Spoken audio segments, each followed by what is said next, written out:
Hey, what's up guys, and welcome back to another video on the channel. Today I wanted to talk about the problems that Xabi Alonso is facing at Real Madrid.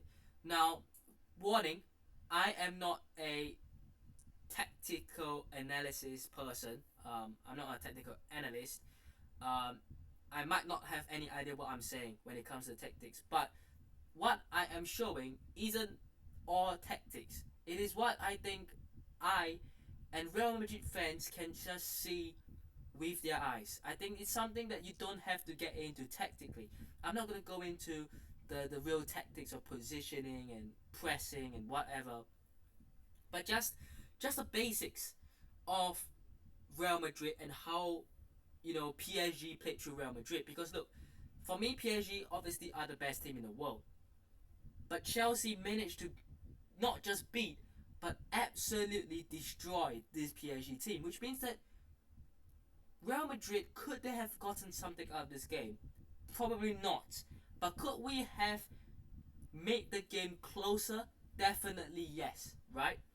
I don't think we are anywhere near the level of PSG right now, but I believe that if you take away the two mistakes that gave them a 2-0 lead, which would have opened the game up for Real Madrid, we had to go on the offense, leaving ourselves exposed defensively, and then eventually 3-4 and we get humiliated. I get that. We are in a good footballing side right now. We have to look at things, and I think this is something that is not tactical at all. It is something that you can just see by watching the football. You don't have to get into tactics. I just want to show in terms of what I've seen, right?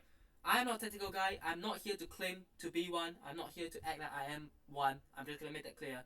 But what I will be showing is what I think Real Madrid fans in general can just see. So, let's get um, let's get into it. So basically, first of all, the biggest problem starts in the attack. So let's say we do this. Donnarumma. By the way, the numbers are a bit weird. So this is João Neves. Unfortunately, the numbers are up to 25, I believe. I don't have 87, but this is João Neves. Same with Raul Asensio. This is Raul Asensio. I have put him 13. I know that's Lunin, but there isn't a 35, so I will put him as that. Everyone else should be in the right number. Oh, Gonzalo Garcia as well. He doesn't have 30, so he is up to 10 for now. So this is the starting 11 for PSG. Donnarumma, Hakimi, Marquinhos, Beraldo, Mendes, Vitinha, João Neves, Fabian, Kvaratskhelia, Dembele, and Doué. And then you look at Real Madrid, Courtois, Valverde, Asensio, Tchouaméni, Rudiger, Fran Garcia, Bellingham, Arda Güler, and then you get a front three of Vini Jr., Gonzalo Garcia, and Mbappe. So, let's just see what is wrong. So, let's say PSG start the play from their back. Vini Jr., Gonzalo Garcia, and Mbappe. The common factor about these is they tend to not press, right? So, basically, it doesn't matter who is where because Xabi Alonso made a lot of changes. He was playing Gonzalo Garcia up there, Vini Jr. on the left, and Mbappe through the middle. He was experimenting, but for the most part, Garcia was through the middle, and Mbappe was on the left until he came in here, and then eventually, I think, was it Brahim Diaz who came on, or someone came on, and he was able to get released into the center zone, which I believe is still his most dangerous position. I know he's not the most physical, but towards the end, I will talk about my ideal Real Madrid starting 11 and how we could operate that fits most of these players, right? So, let's say they are here. For most part of the game, especially towards the start, none of the attackers were pressing. Garcia was doing a little bit, but he wasn't going at it. Obviously, if he does, it's so easy to just do that, right? I know the midfield will be pushing a little bit, but it's so easy. And the issue here, you can see already, there is a big gap here. This gap here for PSG the goalie into either of the centre backs, and João Neves, Beraldo, and then when you consider the wing backs are players who like to tend to do these runs. Okay, they do these runs, but they don't just make these runs and stay here, right? That's not how it is. Mendes and Hakimi, they make those runs, but they are very hard-working players to make sure that they get back to recovery. Vini Jr. had a 1v1 around here. Mendes was here to manage to clear it away. So it shows you that they are very hardworking.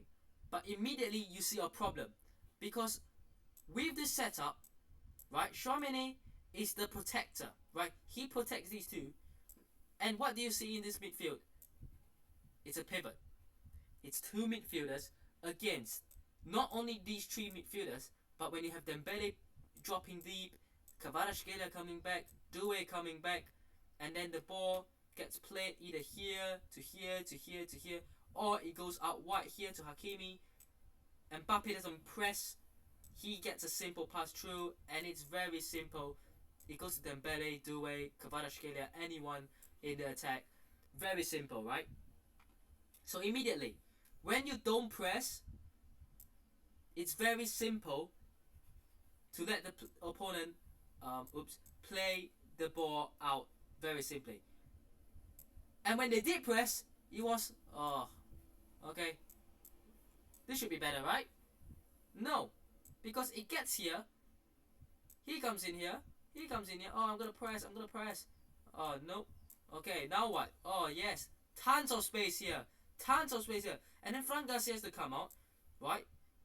And then guess what? Dembele is smart, drags the defender out, and then suddenly you've got lots of players coming in, swarming in now, and there's again an overcrowding here for PSG. So my biggest problem here is whatever the midfield and defense have to deal with starts from the attack, which is exactly why, for me, Garcia should not have been starting along with these two. He should have been starting along with either Vini Jr. or Mbappe, right? That should have been the problem. But because you're three attackers, and three of them either don't press or they don't commit fully to their press, it allows PSG to play the ball out of the danger zone into the danger zone for Real Madrid.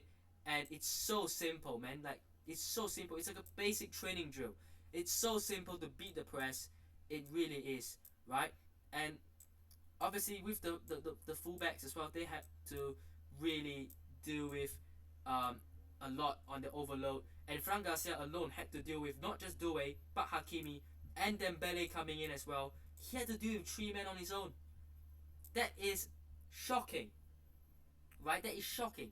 Again, we return back again, a little bit backwards, right? Now that attack is done, what is the problem in the midfield? Again, overcrowding. João Neves, Fabian, Vitinha. Here's the issue. This man right here is the best midfielder in the world. His composure, his calmness, his ability to just control the game, to just allow others to take the spotlight while he is the one that, manages the game, is incredible. And this is a player that I genuinely want at Real Madrid for that reason. He isn't the guy who scores or assists every single time, but he creates that opportunity for players to make those runs, in behind. Fabian can score twice, right? He will make those runs. Dembele, Doué, Hakimi, and then again, once the midfield, even if Tchouaméni steps in, right, gets the pass, there is so many options. 1, 2, 3, 4, 5, 6 players. There's 6 players that, even if Neves pulls back, Vitinha is right here, there is 6 players Vitinha can pass to, right? And it's so simple. You don't press, the midfield has to close in, it's fine. We get it to Dembele, and then you see the problem here. You see the problem. Asensio, Rudiger might close in, and then again you see the problem. You see the problem here? So simple. It's so simple for PSG if they wanted to, right? To get across to Kvaratskhelia, to Mendes, to Doué, to Hakimi, whoever the hell they wanted it to go to. It's so simple. And that just should not be the way the game should have gone. But that's how Real Madrid handled the game. That's how Real Madrid played, and ultimately that costed us, right? But my problem in the midfield, Arda Güler, we know his abilities to carry the ball.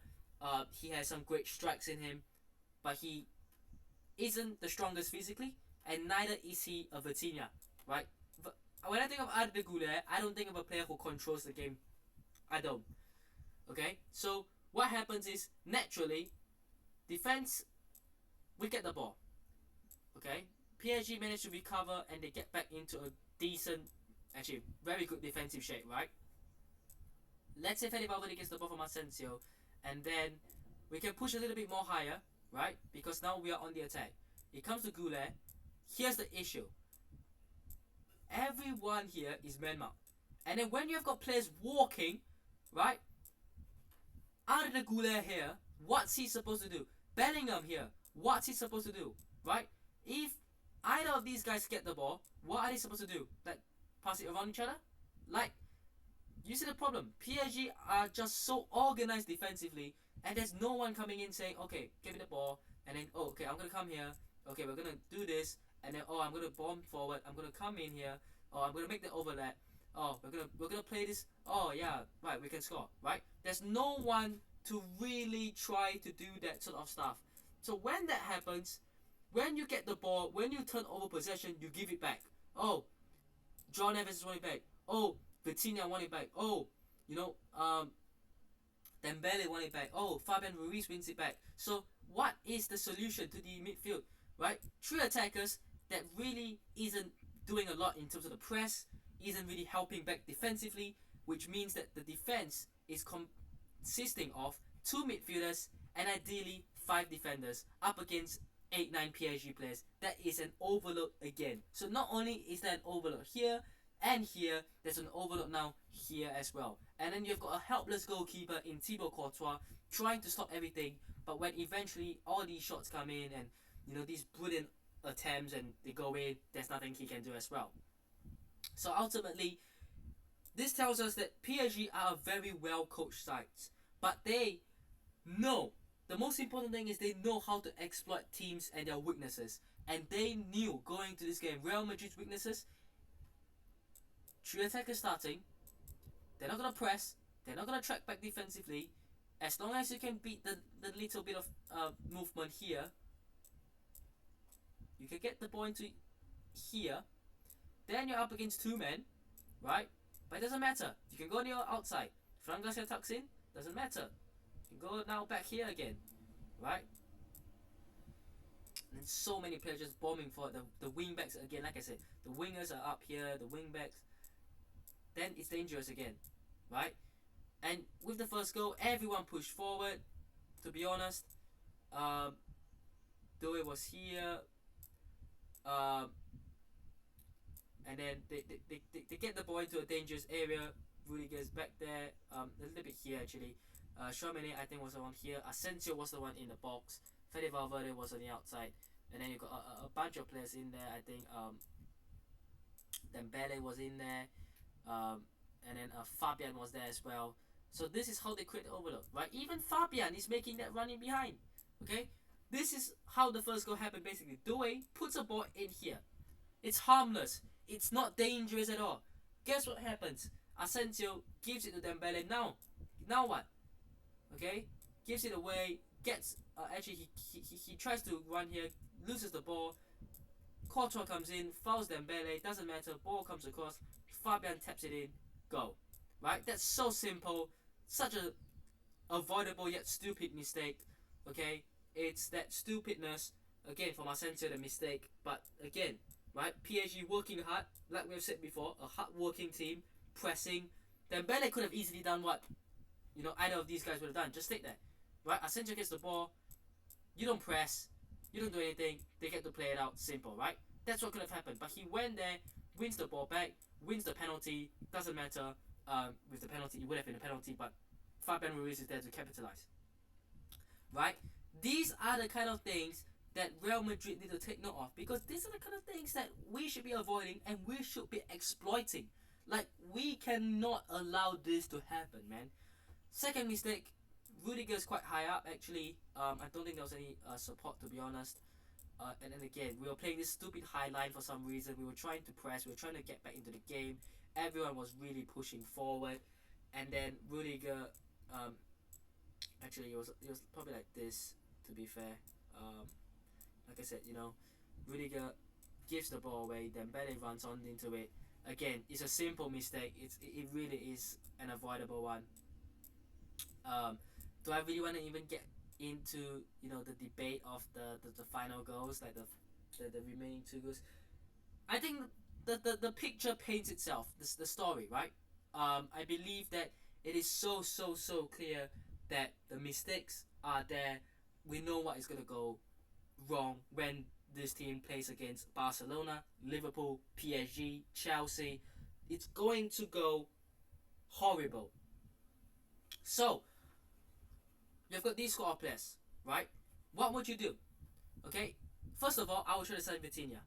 But if I had to deal with, Real Madrid need a Vitinha type player, anyways. Okay, we need that. But if we couldn't get that, and we don't get that, and we don't get anyone else, we don't get a centre back, we get Alvaro Fernandez, assuming that Alvaro Fernandez will wear, isn't it 18? He's 18 here anywhere.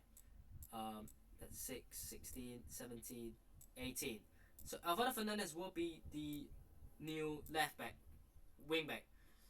So I will go Courtois in goal. I think we miss Trent quite a lot. I think that can be told. That ability to be able to pick up those long range passes, as well as when he gets into these spaces. Fede Valverde, if this was Fede Valverde, try to play these short passes. Trent would have obviously gone in here for Gonzalo Garcia. Whether Gonzalo Garcia scores, that's a different story. But he would have tried to play diagonally, maybe across to Mbappe here. Maybe Mbappe can do something, but Trent for me is the wing back. For me, if I can even find, okay, I will just put 6 for now. Actually, yeah, this is Huijsen. Dino Huijsen starts for me. He has to start. Then I will go Tchouaméni. So Huijsen 6, Tchouaméni to be the protector, Rudiger. Alvaro Fernandez is a lot more defensively solid than Fran Garcia. Bring Fede Valverde back in here. Let Bellingham be the player to be able to make those roaming runs into the box, because he can't be the man controlling the tempo of the game. We need someone like a Vitinha, right? We need signing number 1 here. We need a new signing here. A Vitinha, control the game. Okay, we got Fede Valverde. He's got the legs. He's got the pace. He's got the speed. He will do the running. He will do the defending. He'll do the dirty work. He'll do whatever, right?